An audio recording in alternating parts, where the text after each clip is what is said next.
하나님의 말씀은 마가복음 11장 12절부터 18절까지입니다. 마가복음 11장 12절부터 18절까지입니다. 하나님의 말씀을 봉독하겠습니다. 마가복음 11장 12절부터 18절.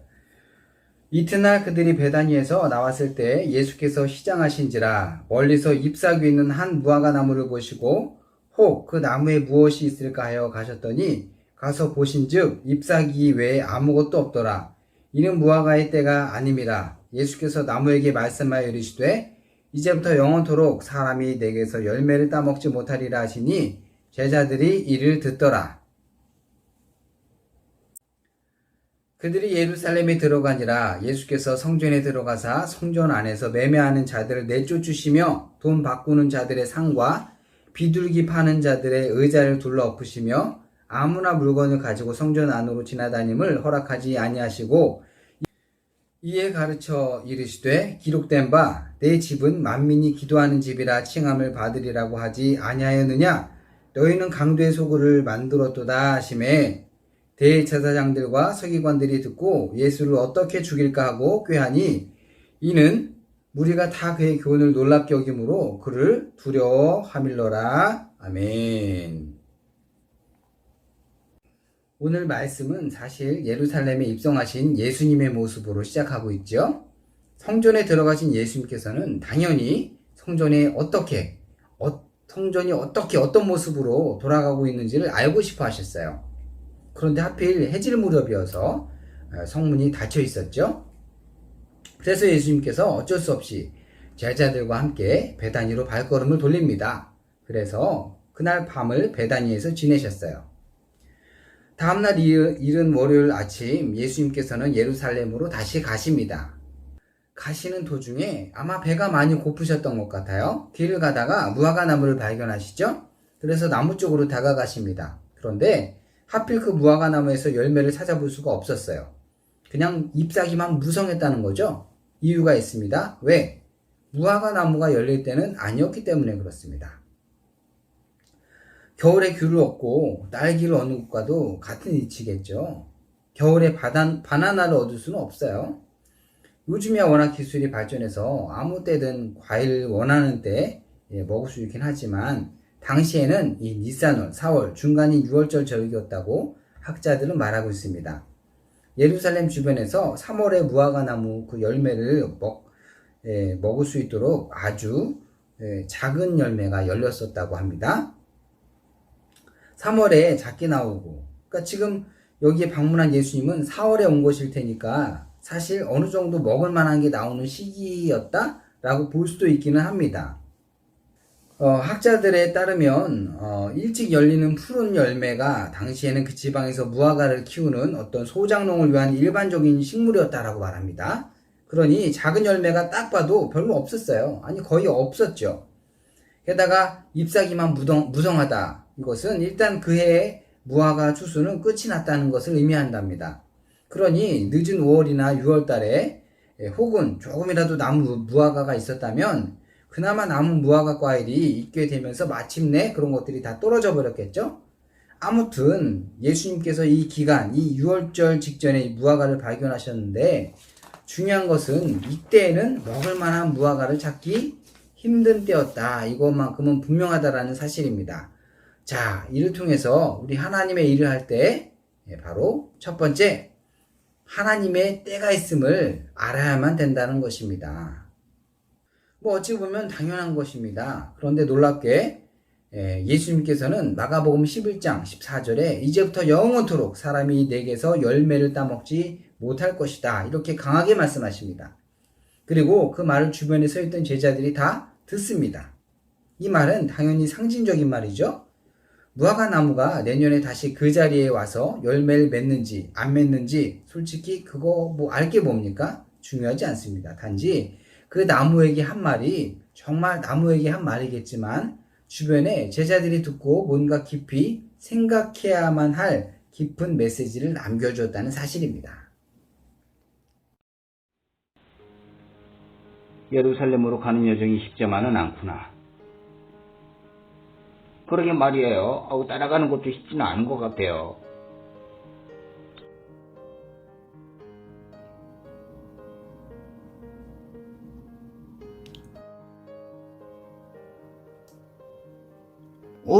저기 진짜 저 무화과 나무가 있네.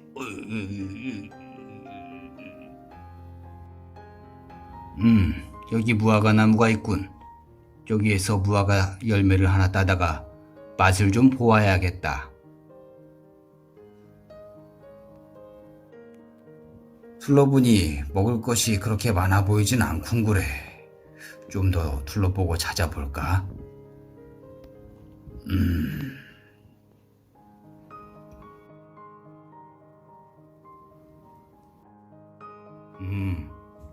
먹을만 하겠군.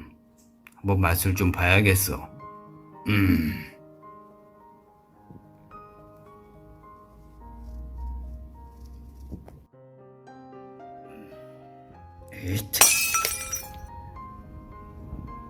이제부터 영원토록 사람이 댁에서 열매를 따먹지 못하리라. 예수님께서 옆에 있는 무화과 나무 저지하신 거 그거 봤냐고 방금. 그러게 말이야. 이게 그렇게까지 뭐 저주를 해야 될 그럴 일인가? 그런 상황인가? 이거 어떻게 해석해야 되는 거야? 배가 고프셔가지고 짜증이 나셨나? 왜 그러지? 그것은 예수님께서 이스라엘에 대한 그 하나님의 심판이 있을 것임을 미리 보여주려고 그렇게 말씀하신 것이잖아, 이 사람아. 어이구 이 사람. 그랬나? 인간적으로 배고프고 짜증이 나서 그렇게 말씀하셨을까요? 그렇게만 본다면 다 본 게 아니죠. 이는 예수님께서 이스라엘에 대한 하나님의 심판이 있을 것임을 미리 보여주고 그것을 알고 깨닫게 한 말씀이셨습니다. 앞서 밝혔듯이 상징적인 말씀이라 이거죠. 우리만 모르는 무화과 나무가 주는 사인이라는 게 있습니다. 그게 뭐냐면 이스라엘 사람들은 무화과 나무를 보면 번영과 평화를 느낀다고 합니다. 우리는 몰라도 그들은 다 그렇게 알고 있다고 그래요. 그래서 이스라엘 사람들은 무화과 나무 아래에서 쉰다라고 표현을 하면 저기에 평화가 있구나, 뭔가 잘 되고 있구나, 번영하고 있구나, 이렇게 마음의 안정을 느꼈다라고 합니다. 이뿐만이 아니라 무화과의 용도가 참 다양합니다. 무화과는 여러 방법으로도 먹을 수도 있었다고 합니다. 물론 저도 먹어는 보긴 했지만 무슨 맛인지 솔직히 잘 모르겠더라고요. 무화과는 날로도 먹고 말려서도 먹고 심지어는 잘 자라서 3m, 5m 그 이상 자라면 약용으로도 사용되었는데 결국 약을 채취하기 위해서 의료용으로도 재배가 되었다고 합니다. 이 말은 무화과 나무는 정말 버릴 게 하나도 없다, 뭐 이런 뜻이겠죠. 그런데 또 의외로 이 무화과 나무는 손질을 또 게을리하면 특히 어린 무화과 나무의 경우에는 절대 열매를 맺지 않는다고 합니다. 그러니까 어린 무화과 나무가 열매가 없고 늙게 되면 그땐 또 의외로 그 무화과 나무가 전혀 쓸모가 없게 됐다고 합니다. 나도 베다니에서 여기 예루살렘까지 오는데 너무 이게 힘들더라고. 이제 나도 무화과 나무 아래에서 편안히 쉬다가 가야겠다. 되게 피곤하네. 우리 여기 이 나무 아래에서 푹 좀 쉬자고. 좀 쉬었다 가자고. 우리 그 사돈의 팔촌인가? 이 무화과 나무가 이게 생각했던 것보다 되게 잘 자라요. 그래가지고 여기에서 어떤 무슨 약을 채취한다 그러더라고. 그런 목적으로 재배가 된다고 하더라고. 야, 참. 무화과 나무가 손질하기가 키우기가 그렇게 힘들대. 이게 조금만 잘못하면 자라지도 않는다 그러더라고. 이거 손질도 잘해야 되고, 이거 손질을 게을리하면 이 어린 나무 같은 경우에는 절대로 열매도 맺지 않는다 그러더라고. 이거 피곤해가지고 누가 이런 거 키우겠어. 참네. 결국은 가치가 뚝 떨어진다는 그런 의미겠죠. 아마도 그런 의도에서 예수님께서 그렇게 말씀하시지 않았을까 하는 생각이 듭니다. 뿐만 아니라 성수학자들에 따르면 제가 말한 이 부분 이외에 다른 해석을 참 많이 하더라고요. 어떤 학자들은 주장하기를 예수님께서 이 무화과 나무를 향해서 한 말은 열매 맺지 못하는 삶을 사는 유대교를 저주한 것이다, 뭐 이런 해석도 있습니다. 뭐 생각해보면 틀린 말은 아닌 것처럼 보입니다. 왜냐하면 앞서 말했듯이 무화과 나무가 나오면 평화, 뭐 번영 이런 것들이 나와야 되는데 무화과 나무를 저주했다라는 게 무엇을 의미하는 거겠습니까? 무화과 나무 아래 쉬는 너희들 평화, 번영이 끝났다. 뭐 이렇게 선포하는 거잖아요. 그죠?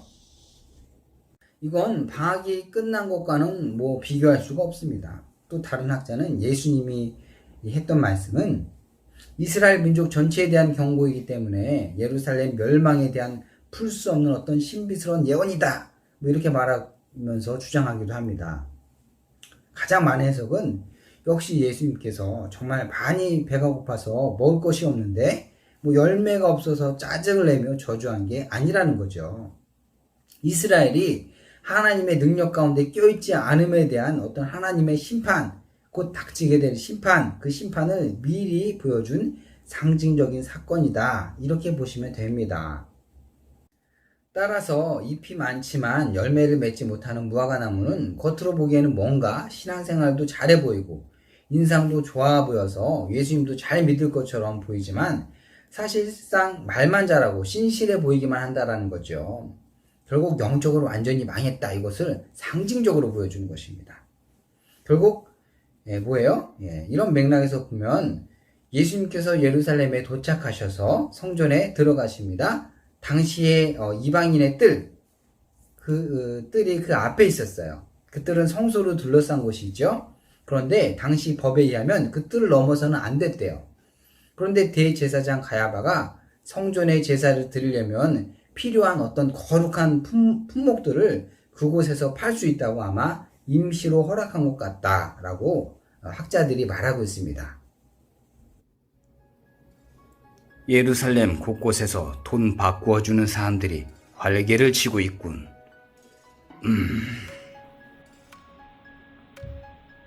아유, 오래간만에 자네랑 같이 돈놀이 하니까 참 재밌구만 그래. 아니 근데 자네 돈 그렇게 많이 잃었는데 괜찮겠어? 에이 그 사람.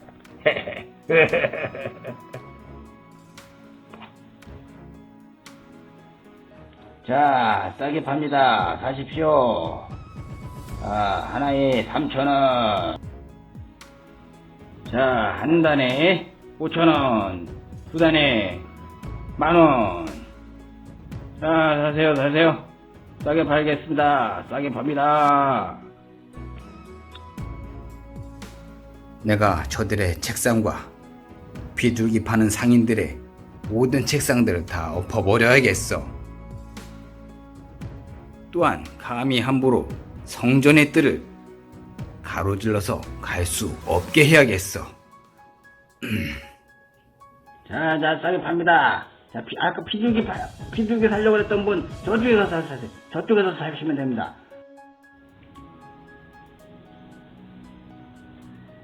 내 집은 기도하는 집이라고 일렀거늘. 아버지 집에서 이게 지금 뭐 하는 짓인지 모르겠구나.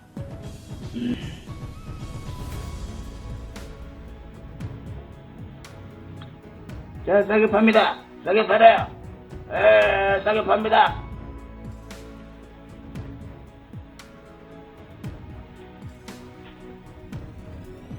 저기 있다. 일로 와봐. 아니, 내 돈 떼먹고 어디 잘 살 수 있을 줄 알았나?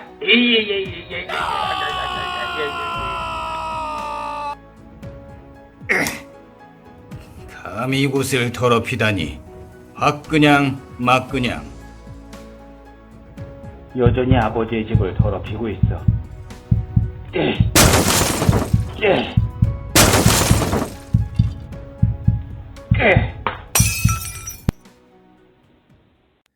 이것이 뭐 임시인지 혹은 정상적으로 그렇게 됐는지 알 수는 없지만 허락하지 말아야 할 일을 허락하자마자 뭐예요? 바로 악이 탄생해버리고 말지 않습니까? 어떤 악이죠?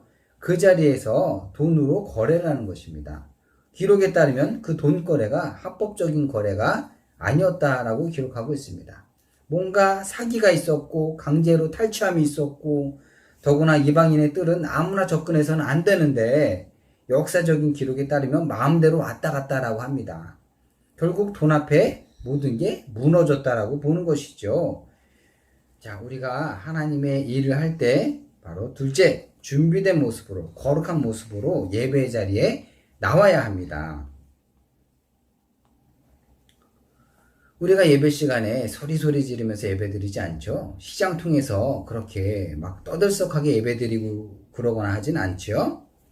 그런데 여기는 보니까 분위기가 어때요? 굉장히 소란스럽습니다.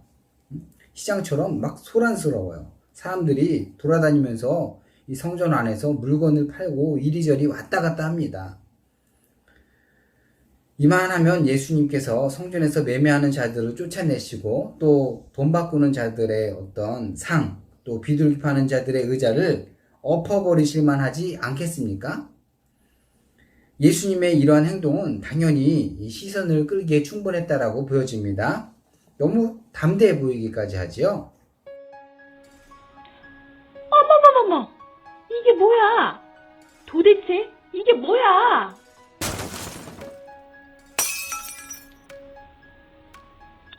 17절에 보면 예수님께서는 성전을 엎으시면서 하나님의 성전에 대한 하나님의 목적에 관해서 가르치기 원하셨습니다. 그래서 16절처럼 아무나 성전 안으로 지나다님을 허락하지 않으셨던 것입니다. 법으로 원래 금지니까. 근데 우리가 착각하지 말아야 할 것은 그럼 성전에 오지 말라는 건가? 이게 아니라는 겁니다. 당시 유대인들이 성전 앞 이방인의 뜰을 강도들이 모이는 장소로 만든 게 문제였다라고 보고 있는 것입니다.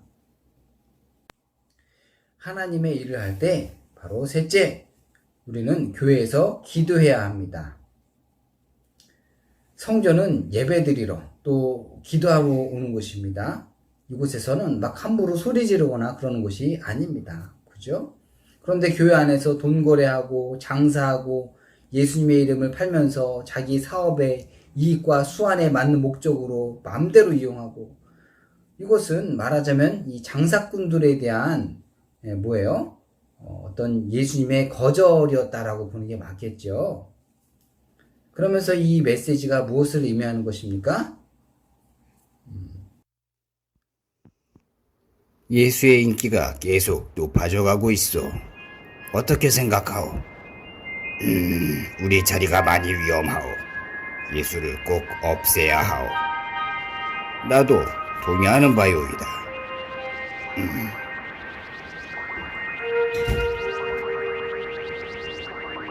확 그냥 막 그냥 이것저것 막 그냥.